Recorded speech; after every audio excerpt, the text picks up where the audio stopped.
नमस्कार दोस्तों, मेरे इस YouTube चैनल में आप सबका स्वागत है। आज के इस वीडियो में हम हिंदी व्याकरण के कुछ और प्रश्नों को हल करेंगे। तो चलिए देखते हैं। पहला प्रश्न है, स्वर ध्वनि किसके सहयोग से उच्चारित होती है? पहला स्वतंत्र रूप से, दूसरा व्यंजन के सहयोग से, तीसरा विसर्ग के सहयोग से, चौथा उपर्युक्त में से कोई नहीं।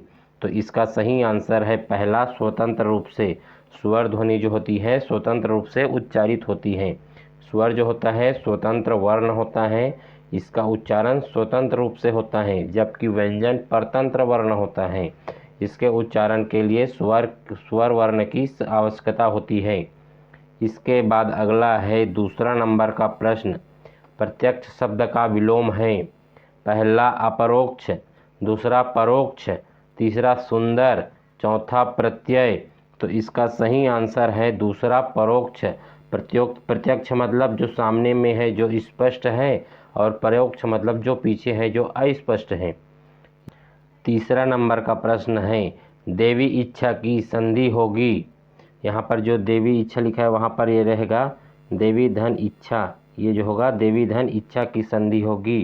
पहला है देवेच्छा, दूसरा देवीच्छा, तीसरा देवच्छा, चौथा देवउच्छा।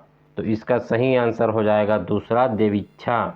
देवी धन इच्छा ये जो है दीर्घ स्वर संधि है, और ये जो है ई और ई मिलकर ये बड़ा ई बना है। इसके बाद अगला है चौथा, तत्पुरुष समास में कौन सा पद प्रधान होता है? पहला प्रथम, दूसरा मध्य, तीसरा अंतिम, चौथा इनमें से कोई नहीं। तो इसका सही आंसर है तीसरा, अंतिम। तत्पुरुष समास में अंतिम पद प्रधान होता है। इसमें जो पूर्व पद होता है, प्रथम पद हो वो गौण होता है। तो इसका आंसर हो जाएगा तीसरा, अंतिम। पांचवा नंबर का प्रश्न है, उत्तान का शुद्ध रूप है। उत्थान, उत्थान, उत्तन, चौथा उपर्युक्त में से कोई नहीं। तो इसका सही आंसर है दूसरा, उत्थान। उत्तान का शुद्ध रूप है उत्थान। इसके बाद अगला है छठवां नंबर, जिसका पति जीवित हो। वाक्य खंड के लिए सार्थक शब्द हैं। पहला विधवा, दूसरा विधुर, तीसरा पतित, चौथा सधवा। तो इसका सही आंसर है चौथा, सधवा। जिसका पति जीवित हो उसे कहते हैं सधवा। इसके बाद अगला है सातवां नंबर का प्रश्न, मेघ शब्द का पर्यायवाची है। जलद, जलज, मेघालय, उपर्युक्त में से कोई नहीं। तो इसका सही आंसर है पहला, जलद। जलद यानी जल देने वाला। मेघ का भी अर्थ है जल देने वाला, जलद का भी अर्थ है जल देने वाला।